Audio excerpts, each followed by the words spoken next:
4e jour. Ce matin la brume était particulièrement épaisse, du coup j'ai décidé de changer un petit peu les plans et de repartir dans la Sierra des Monts Secs qui est un peu surélevée, là où on a passé les 2 premiers jours. Du coup on a eu une magnifique vue sur toute la vallée avec une mer de nuages assez incroyable. J'ai fait des plans en drone, j'espère qu'ils seront assez réussis. Et donc là je me dirige vers un village qui s'appelle Mongué. J'en parle quand je visite Chiribeta. C'est l'un des villages les plus isolés de la Sierra des Monts Secs. J'espère que je me dirige vers le bon endroit. Normalement c'est vraiment un tout petit village. On va voir ça.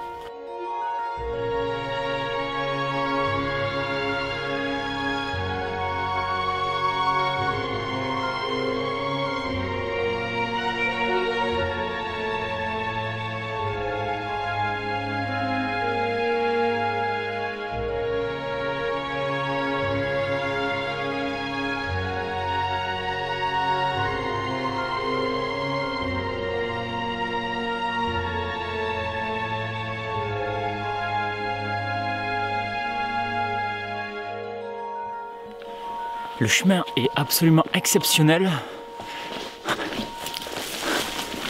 On n'arrête pas de changer d'environnement. Par contre, ça fait quasiment que descendre depuis tout à l'heure. Je vais vous dire que pour la remontée, on va en baver un petit peu, quoi. Et on est arrivé.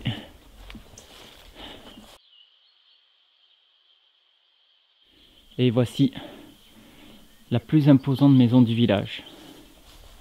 Alors là vous êtes en train de vous dire, mais Quentin, arrête de nous prendre pour des gougnoules, on voit bien que cette maison elle est pas du tout ancienne, regarde, il y a du fer, et vous avez raison. C'est pas du tout ancien. Mais il y a quand même de l'ancien aussi juste à côté. Alors qu'est-ce qui a bien pu se passer ici, allez-vous me dire? Eh bien j'ai la réponse à vos questionnements.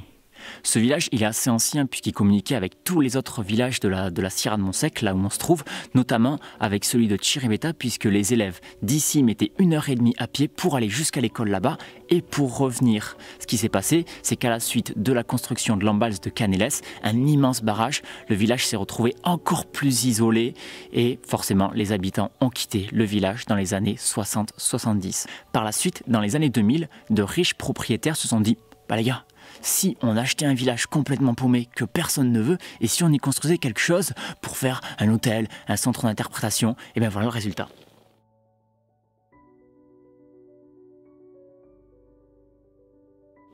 Ne refaites pas ça, ça sert vraiment à rien. Personne ne va venir ici à l'hôtel ou dans un centre d'interprétation.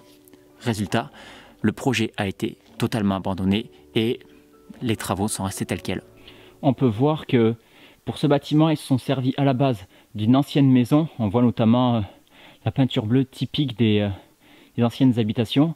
Et ils ont essayé de construire par-dessus. On voit totalement le changement radical de style, d'époque.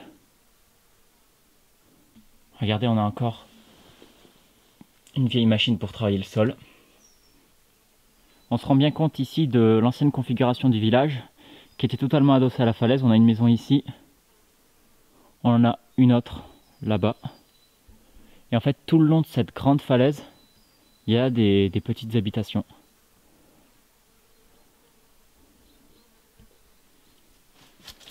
Est-ce qu'on peut avoir un petit aperçu de l'intérieur? Waouh! Ouais. Là, on a l'ancienne pièce avec le four. On va faire très attention parce que c'est extrêmement fragile. Wow. On a un évier, ça fait 2 fois qu'on voit ces éviers un petit peu en arrondi comme ça dans cette Sierra de Monts Secs. Regardez, on voit la falaise, c'était complètement adossé à la falaise. Et là on a les vieux tonneaux. Oh là là, c'est génial. Avec cette falaise là, regardez cette pièce. Avec des tonneaux encore une fois qui sont assez imposants. Waouh. C'est assez dingue. Et voilà.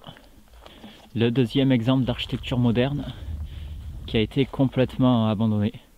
C'est vrai qu'il y avait une jolie vue, quoi. Je pense qu'avec le drone, on va mieux se rendre compte de la vue. On doit peut-être pouvoir voir l'embalse maintenant que la brume s'est levée. Bon, mais l'intérieur, vous allez voir, il n'y a absolument rien. aucun meuble ni rien, tout a été voilà, laissé comme ça du jour au lendemain. On voit encore que on s'est servi des constructions d'une ancienne maison de base. Et on voit... Ah ouais. Effectivement, il y avait une vue assez incroyable. On voit tout au fond l'embalse qui résulte de la construction du barrage.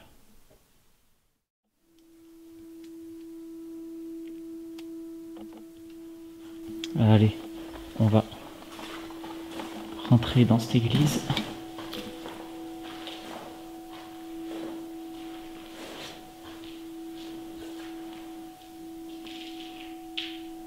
Alors, je me suis pas renseigné sur l'église. Je me renseignerai après. Mais comme ça,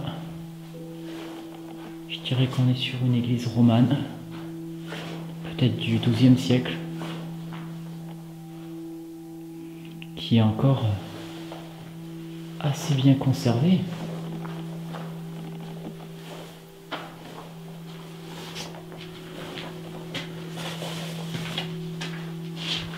Il y a des morceaux d'autel qui sont là.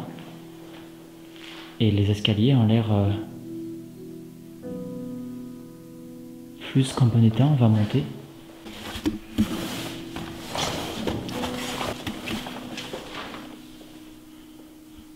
Là on a la vue. Je vais monter ces petits escaliers. Aïe, oh, je viens de me cogner la tête, c'est minuscule. Oh. Regardez là. On a atteint le clocher. Alors je suis par terre hein, pour vous dire. Regardez. On a l'ancien mécanisme pour les cloches là. Je vais descendre parce que je suis dans une position qui n'est pas très appréciable.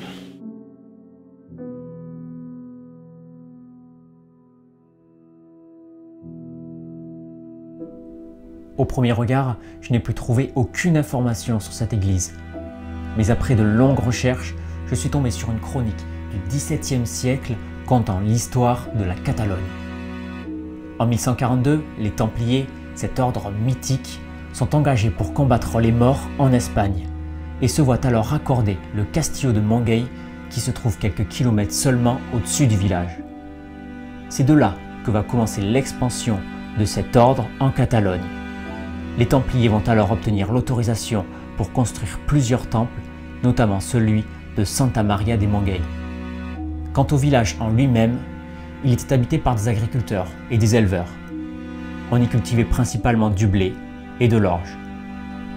Comme je le dis dans l'épisode 1, l'école et le curé étaient situés à Chiribeta, à 1h30 de marche. Et quant au médecin, il était situé encore 5 km plus loin.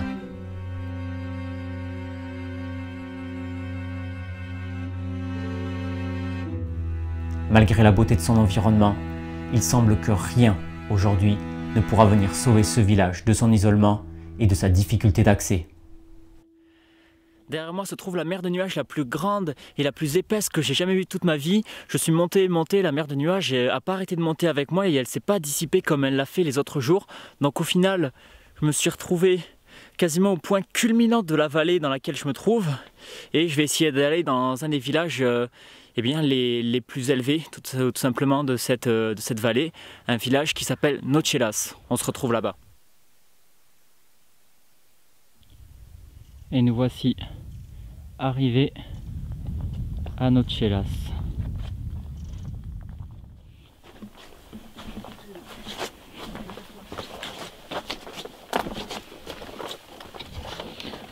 Alors, nous voilà dans l'ancienne église qui sert maintenant, on peut le voir, un peu de bergerie, d'abri pour les animaux.